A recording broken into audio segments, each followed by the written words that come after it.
আমাদের প্রথম কথা হচ্ছে আমরা কিন্তু হারিনি, আমাদের 100 সিট জোর করে লুট করা হয়েছে। সরাসরি ভোটচোর বললেন নরেন্দ্র মোদীকে। ক্যাবিনেটে রাখবো, বিধানসভায় রাখবো, আমার ভাবনার মধ্যে আছে। এদিকে আজ মমতা ব্যানার্জির হুঁশিয়ারিতে শুভেন্দু অধিকারী পদত্যাগ করতে বাধ্য হয়েছে। ভারতের রাজনীতিতে আজকে নতুন মোড় নেয়, তালাপাতি বিজয়ও নতুন খেলা শুরু করেছে আজকে শপথ গ্রহণ করার পরে। প্রধানমন্ত্রী নরেন্দ্র মোদীর কনভয়ের রুটে উদ্ধার বিস্ফোরক। রবিবার প্রধানমন্ত্রীর কনভয় যে রাস্তা দিয়ে যাওয়ার কথা ছিল সেই রুটের কাছ থেকে উদ্ধার হয়েছে জিলেটেড স্টিক। চেন্নাইয়ের রাজভবনে তখন ঘড়ির কাঁটা যেন আক্ষরিক অর্থেই একটি মৃত্যুর পরোয়ানা নিয়ে এগিয়ে আসছিল। আর মাত্র কয়েক ঘন্টা তারপরই ভারতের অন্যতম শক্তিশালী রাজ্য তামিলনাড়ুর আকাশে নেমে আসত এক দীর্ঘস্থায়ী সাংবিধানিক অন্ধকার, যাকে রাষ্ট্রবিজ্ঞানের ভাষায় বলা হয় প্রেসিডেंट रूट। जब कोलकाता के राजभवन में शुभेंदु अधिकारी पश्चिम बंगाल में मुख्यमंत्री पद की शपथ ले रहे थे तो सिर्फ बंगाल में एक नई सरकार नहीं बन रही थी बल्कि एक नया इतिहास बन रहा। বড় ইন্ধনদাতার নাম যেটা উঠে আসছে সেটা হলো শুভেন্দু অধিকারীর নাম। তিনি কখনো দ্বিধা করেননি। নির্বাচনের মাঠ থেকে শুরু করে পরবর্তী প্রতিটি জনসভায় দম্ভের সাথে ঘোষণা করেছেন, মুসলিমরা আমাকে ভোট দেয়নি, তারা একচেটিয়াভাবে তৃণমূলকে ভোট দিয়েছে। এটা কি সাধারণ রাজনৈতিক মন্তব্য? না ভাই, এটা মোটেও সাধারণ না। রাজনীতির পরিভাষায় এটাকে বলে গ্রিন সিগন্যাল, মানে আপনার সাধারণ সমর্থকদের সরাসরি ইঙ্গিত দেওয়া, যারা আমাদের দলকে ভোট দেয়নি এখন তাদের শায়েস্তা করার সময় এসেছে। শুভেন্দু অধিকারী সাধারণ জনগণকে সরাসরি হুঁশিয়ারি দিয়েছিল। আজকে সে ক্ষমতা পাওয়ার পরেও বিপদের মুখে পড়ে। মমতা ব্যানার্জি সরাসরি শুভেন্দুর বিরুদ্ধে বক্তব্য দেয় এবং শুভেন্দুকে 24 ঘন্টার আলটিমেটাম দেয়।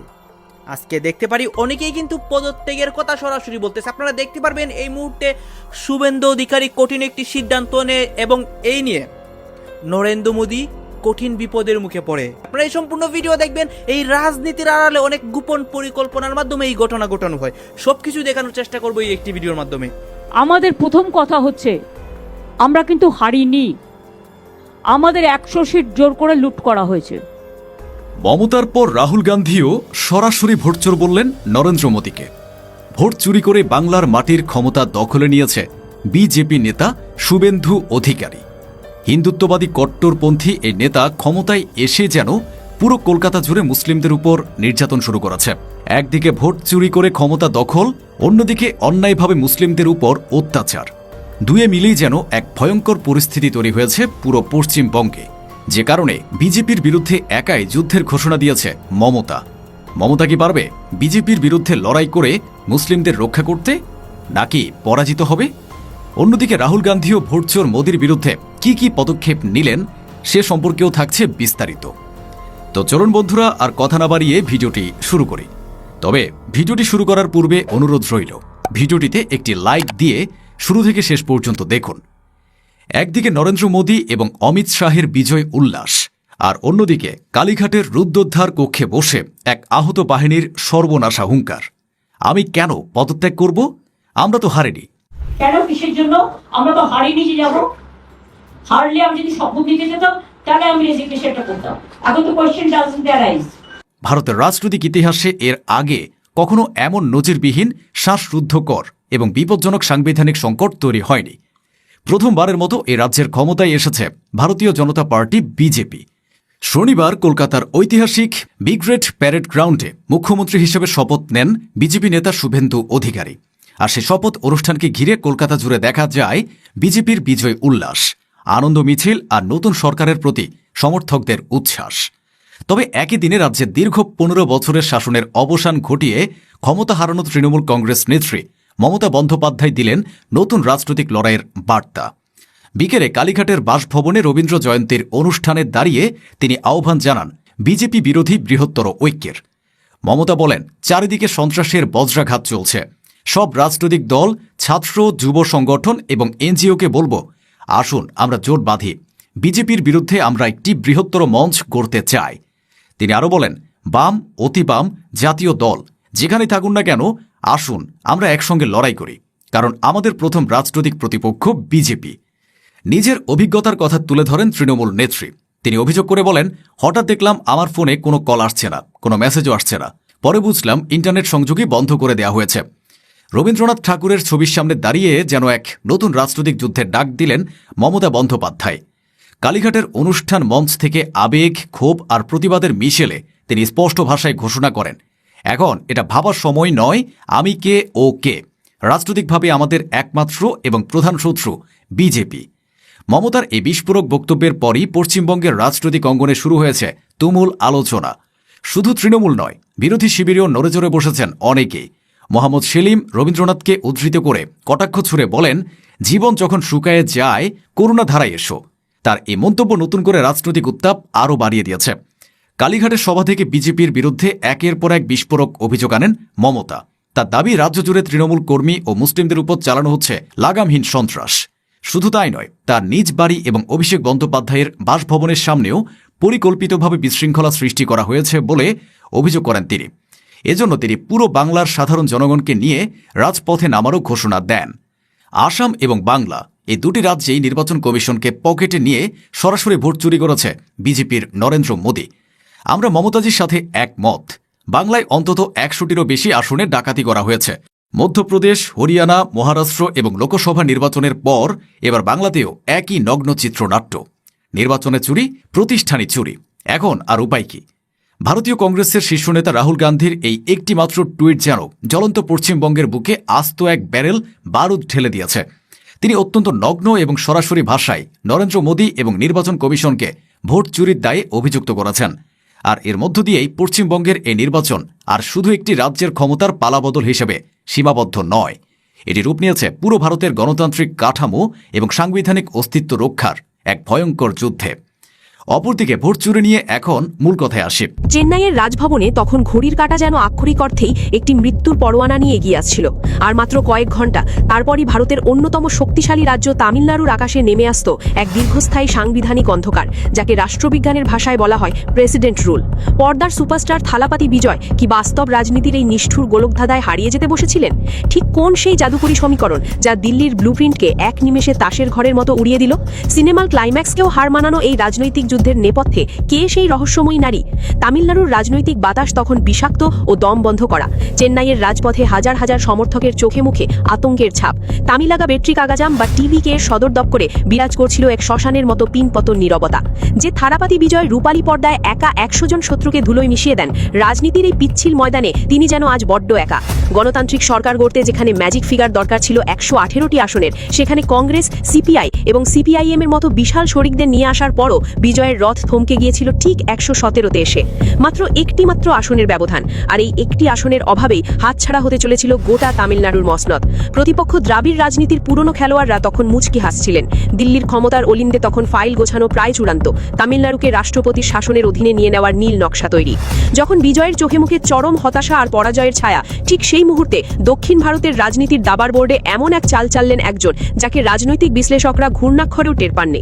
রাজনীতির এই রুদ্ধশ্বাস মুহূর্তে দৃশ্যপটে এন্ট্রি নিলেন ইন্ডিয়ান ইউনিয়ন মুসলিম লীগের এক অকুতভয় নেত্রী এবং তুখর পার্লামেন্টেরিয়ান ফাতেমা তালিহা। হিজাব পরিহিত এই তরুণী নেত্রী পর্দার আড়াল থেকে এমন এক জটিল জ্যামিতিক সমীকরণ মেলালেন যা মুহূর্তের মধ্যে পুরো দাক্ষিণাত্যের রাজনীতির ইতিহাস বদলে দিল। যখন বড় বড় ঝানু নেতারা হিমশিম খাচ্ছিলেন, তখন ফাতেমা তালিহার রাজনৈতিক প্রজ্ঞা এবং নিরলস দৌড়ঝাঁপ যেন এক অদৃশ্য জাদুর কাঠি হয়ে কাজ করল। তিনি জানতেন তামিলনাড়ুর স্থিতিশীলতা রক্ষায় থালাপাতি বিজয়ের কোনো বিকল্প নেই। দর্শক, ফাতেমা তালিহা কি এমন প্রস্তাব নিয়ে গিয়েছিলেন তার দলের শীর্ষ নেতৃত্বের কাছে? কিভাবে তিনি দিল্লির রক্তচক্ষুকে উপেক্ষা করে মুসলিম লীগকে বিজয়ের শিবিরের দিকে ধাবিত করলেন? ফাতেমা তালিহার অসামান্য দূরদর্শিতার ফলেই শেষ মুহূর্তে আইইউএমএল আনুষ্ঠানিকভাবে তাদের সমর্থন ঘোষণা করল বিজয়ের টিভিকের প্রতি। মুসলিম লীগের হাতে থাকা সেই দুটি অমূল্য আসন যেন মৃতপ্রায় বিজয় শিবিরকে পুনর্জীবন দান করল। 117 থেকে 1 লাফে বিজয়ের আসন সংখ্যা গিয়ে দাঁড়ালো 119-এ। চেন্নাইয়ের আকাশে জমে থাকা সব কালো মেঘ এক নিমেষে কেটে গেল। সরকার গঠনের এই নিশ্চিত আইনি সুযোগ পাওয়ার পর শুরু হলো আরেক নাটকীয়তা।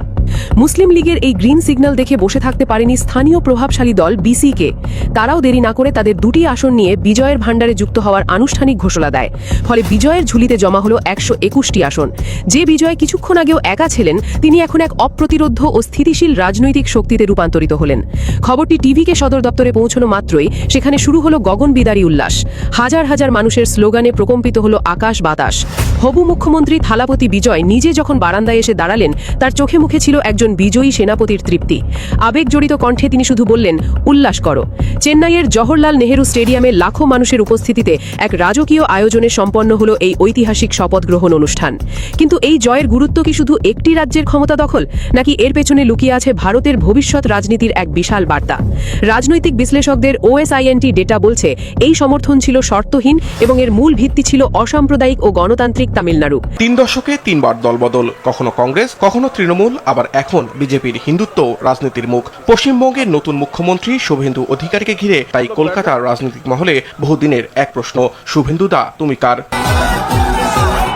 একসময় যিনি বিজেপির বিরুদ্ধে মাঠে নেমে স্লোগান দিতেন, আজ তিনি গেরুয়া শিবিরের সবচেয়ে আক্রমণাত্মক মুখ। রাজনীতির এই নাটকীয় রূপান্তরই যেন শুভেন্দু অধিকারীর রাজনৈতিক জীবনের সবচেয়ে বড় পরিচয়। গোল গোল করে মার্ক করব, স্পেসিফিক নামে এফআইআর করব, ছাড়বো না, ছাড়বো না, ছাড়বো না। পূর্ব মেদিনীপুরের প্রভাবশালী রাজনৈতিক পরিবারে জন্ম শুভেন্দুর। বাবা শিশির অধিকারী ছিলেন কেন্দ্রীয় মন্ত্রী। 90-এর দশকে কংগ্রেসের ছাত্র যুব রাজনীতি দিয়ে যাত্রা শুরু। তবে 1998 সালে মমতা বন্দ্যোপাধ্যায় তৃণমূল কংগ্রেস গঠন করলে অধিকারী পরিবার বুঝে যায় বাংলার রাজনীতির হাওয়া বদলাচ্ছে। সেই থেকেই তৃণমূলে যোগ। 2007 সালে নন্দীগ্রাম আন্দোলনে শুভেন্দুকে রাজ্যের বড় রাজনৈতিক নেতৃত্বে পরিণত করে। জমি আন্দোলনের মাঠে তিনি ছিলেন তৃণমূলের প্রধান সংগঠক। সেই আন্দোলনে বামফ্রন্ট সরকারের ভিত কাঁপিয়ে দেয় এবং মমতার ক্ষমতায় ওঠার পথ প্রশস্ত করে। কিন্তু সময়ের সঙ্গে বদলাতে থাকে সমীকরণ। তৃণমূলে অভিষেক বন্দ্যোপাধ্যায়ের উত্থানের পর শুভেন্দুর গুরুত্ব কমতে থাকে বলে মনে করেন অনেকে। আর সেখান থেকেই শুরু হয় দূরত্ব। 2026 সালে মন্ত্রিত্ব ছাড়েন, তারপর যোগ দেন বিজেপিতে। আর বিজেপিতে যোগ দিয়েই বদলে যায় শুভেন্দুর রাজনৈতিক ভাষা। যিনি একসময় বিজেপিকে আক্রমণ করতেন, তিনি হয়ে ওঠেন হিন্দুত্ব রাজনীতির সবচেয়ে কট্টর মুখগুলোর একটি। সব হিন্দু ঘরে ধ্বজ লাগাতে হবে, কাল সকালের মতো সব হিন্দু ঘরে ধ্বজ উঠবে। একদম সেপারেট করে দাও এখানকার এইসব জিহাদি মৌলবাদীদের সাথে আমাদের হিন্দুদের। মুসলিম বিরোধী মন্তব্য, জিহাদি ইস্যু, হিন্দু স্বার্থ রক্ষার মতো বিষয়গুলো বারবার উঠে আসে তার বক্তৃতায়। ধর্ম পরিবর্তন করতে হবে, এখনো পর্যন্ত ওরা ধর্ম পরিবর্তন করতে হবে। 2021 সালে নন্দীগ্রামে মমতা বন্দ্যোপাধ্যায়কে হারিয়ে জাতীয় রাজনীতিতে আলোচনায় আসেন শুভেন্দু। এরপর বিরোধী দলনেতা হিসেবে আরো আক্রমণাত্মক হন। আর 2026 সালের নির্বাচনে বিজেপির জয়ের পর অবশেষে মুখ্যমন্ত্রীর চেয়ারে বসলেন তিনি।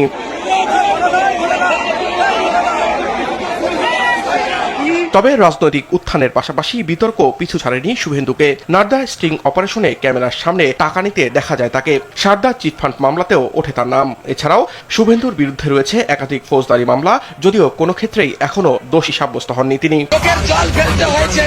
আরও বিতর্ক তৈরি হয়েছে তার অতীতকে ঘিরে। নন্দীগ্রাম আন্দোলনের সময় মাওবাদীদের সঙ্গে যোগাযোগের অভিযোগ উঠেছিল তার বিরুদ্ধে, যদিও সব অভিযোগই রাজনৈতিক উদ্দেশ্য প্রণীত বলে দাবি শুভেন্দুর।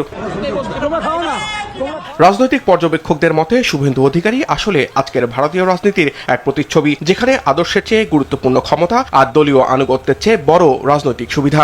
जीत हुआ है, ये हम सबका जीत है, हम सब हिंदुओं का जीत है। हमने बहुत मेहनत किया है इस दिन के लिए। এখন প্রশ্ন, বাংলার প্রথম বিজেপি মুখ্যমন্ত্রী হিসেবে শুভেন্দু কি সত্যি পরিবর্তনের রাজনীতি করবেন, নাকি আরো গভীর হবে বিভাজনের রাজনীতি? কারণ ইতিহাস বলছে শুভেন্দু অধিকারী শুধু রং বদলাননি, বদলেছেন ভাষা, অবস্থান, এমনকি আদর্শ। পার্থক্যটা দেখেন, একটা দেশ দুইটা রাজ্য, পশ্চিমবঙ্গ আর তামিলনাড়ু। দেখেন একটা ভিডিও দেখাই আপনাদেরকে।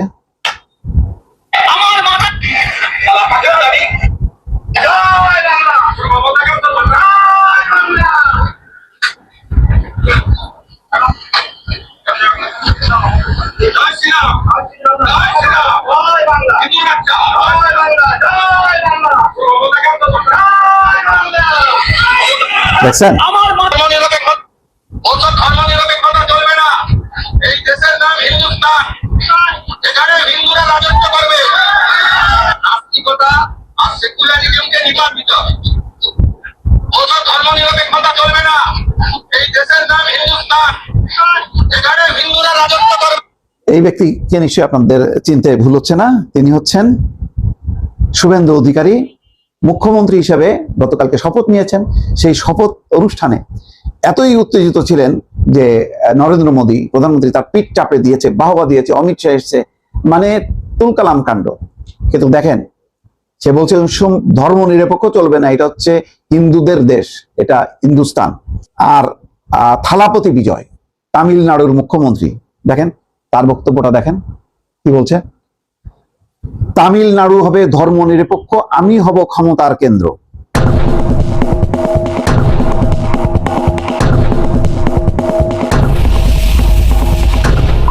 কেন্দ্র বলতে যে কংগ্রেস বাম অন্যদের সাপোর্ট নিতে হয়েছে। এখানে কি কথা হচ্ছে, অনেকে কিন্তু অনেক কথা বলতেছে, অনেকে আলোচনা করতেছে, অনেকে সমালোচনা করতেছে। বিশেষ করে এইখানে দেখতে পাচ্ছি আমরা শুভেন্দু অধিকারীর বিষয়ে কথা হয় এবং ভারতের রাজনীতির প্রেক্ষাপট নিয়ে অসংখ্য তথ্য এখানে দেখেছি। গাইজ, এই বিষয়গুলো দেখে আপনার মন্তব্য কি? আপনার গুরুত্বপূর্ণ মন্তব্যটা অবশ্যই আপনারা আমাদের কমেন্ট বক্সে লিখে যাবেন। সর্বশেষ আপনাদের কাছে আমাদের একটা রিকোয়েস্ট থাকবে, আপনারা আমাদের চ্যানেলে নতুন দর্শক হয়ে থাকলে চ্যানেলটি সাবস্ক্রাইব করবেন এবং পাশে থাকা বেল বাটন চেপে যাবেন, যাতে করে নেক্সট ভিডিওটা সবার আগে আপনাদের কাছে পৌঁছে যায়। ধন্যবাদ।